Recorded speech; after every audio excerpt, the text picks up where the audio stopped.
COVID-19 pandemic has undoubtedly been a global level issue, and it is roughly almost improbable to estimate the losses that each country which has suffered from this pandemic that has been suffered, the number of lives that was lost, the number of doctors who sacrificed their lives just for the sake of playing the role of a frontline worker at the time of this pandemic, just for the sake of securing the lives of the society as a whole.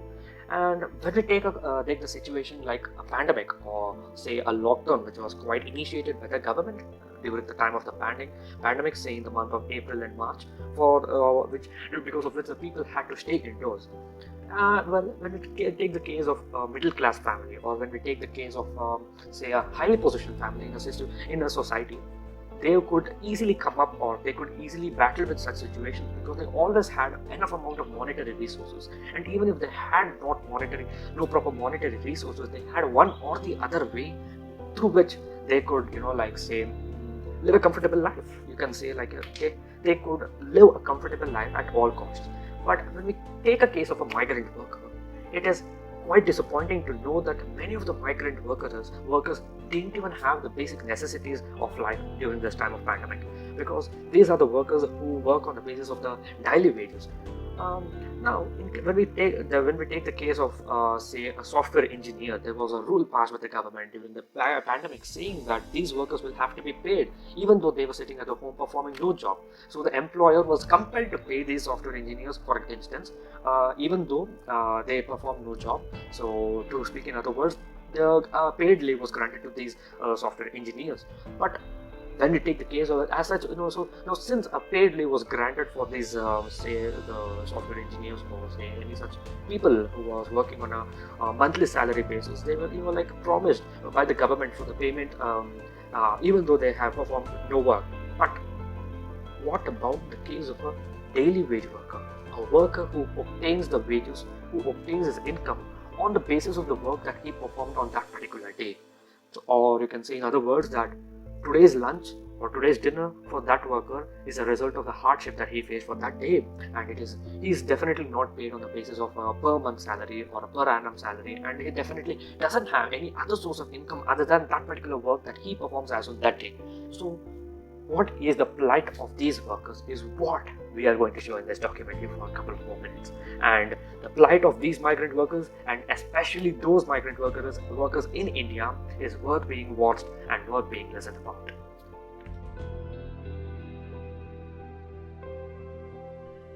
One of the most important questions before we even discuss about the difficult situation faced by these migrant workers, the question is, who are these migrant workers? Now, when you have a software engineer, or when we take a normal engineer as such, like since he is called as an engineer, like this is the job that he is performing. And in fact, say he's a chartered accountant, and all this auditing and all those account stuff come into your mind because that is what his profession tells you. So the moment I say he's a barrister or he's a lawyer, you know like this person performs a particular thing in a court. But the moment when I say a migrant worker, what work does he perform? Trust me, there is not one work that a migrant worker can perform. Migrant workers perform construction jobs, they do cleaning jobs, they do the job of a guard keeper or a gatekeeper. They are involved in automobile industry, they are involved in the shipbuilding industry, they are involved in almost every sector as of today. And in India, the population of migrant workers is quite huge. It's very, very huge, and you can't even imagine of having a life cycle or having a trade cycle to exist without this particular working force in our society. And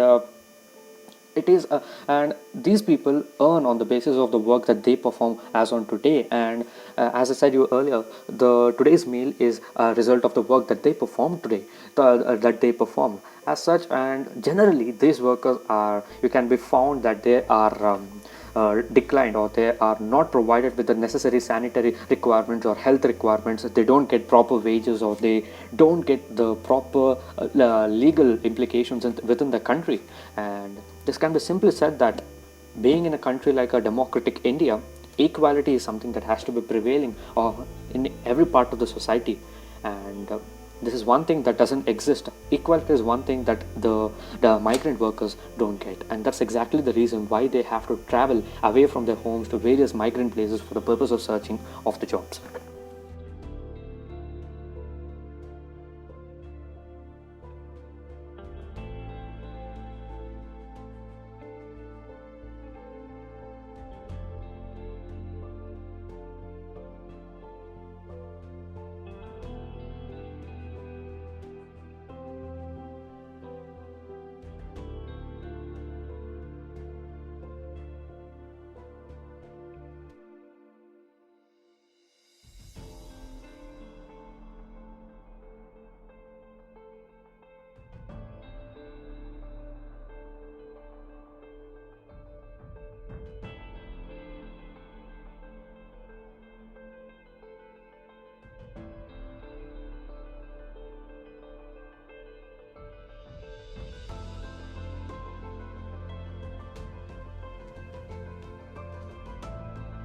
Now, these workers don't even have a fixed job. They don't even know whether the job that they are performing today, as of today, are they going to perform the same job for the rest of the year? Their job keeps on changing because they are paid on a per day basis and the employers can get rid of them at any time. This is exactly the reason why they form an important part of the poverty level in the country. And migrant workers as a whole, you can say that their income is quite less, and most of the times, invariably, the migrant workers are Dalits.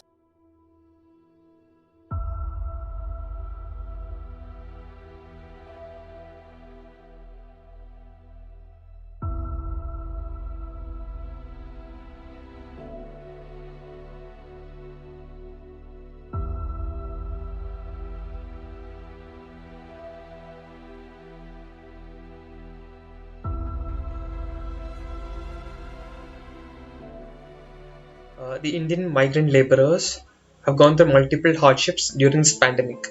So the major concern for them is the loss of income, in which they are unable to feed themselves and their family members. So if you look into the likely scenario which is going to happen in the next few months, the industries are unlikely to open, and also even if they open, uh, the production might be less because of the current demand and supply situation in the market, considering the economic recession is going on. Now, let's say they want to start something on their own. So basically, it means that they need to fund themselves. So if you look in the last few months, they haven't gone to any work or something. Even the income that they receive is so less, or maybe nil, that is impossible even to feed themselves. So how are they able to acquire funds? Let's say they gone to bank or any private parties. So even they would be unable to provide them loans because they are very sure that they're not going to repay it back. Also, the risk that they possess in their hand, because these migrant laborers have been working under a person for such a long time, and it is impossible for them, to start their own business. And also, the ideas that they which have to put in, and a lot of stuff like that. Another major concern for them is regarding the affordability. So basically what happens is, as I said earlier, because of the less income, with no proper without enough income to even feed their family members, they're unable to even sanitize themselves or to buy affordable masks. So this increases chance of getting the COVID-19. Getting infected with COVID-19. So now let's say that they have been infected, and they have been put in a home quarantine. So basically, when they reach the natives, they'll be living with their family members, and also the conditions. If you look into the conditions, it's so poor that it's just gonna spread like anything, and the whole village gets infected. One thing that truly inspires me about these migrant workers is how optimistic these people are, even at a time as serious as that of a pandemic. They never lose their confidence, and they always march on with the same pride and with the same spirit, and they never lose their breath. And moreover, even in a situation like pandemic, they will never lose their migrant hope.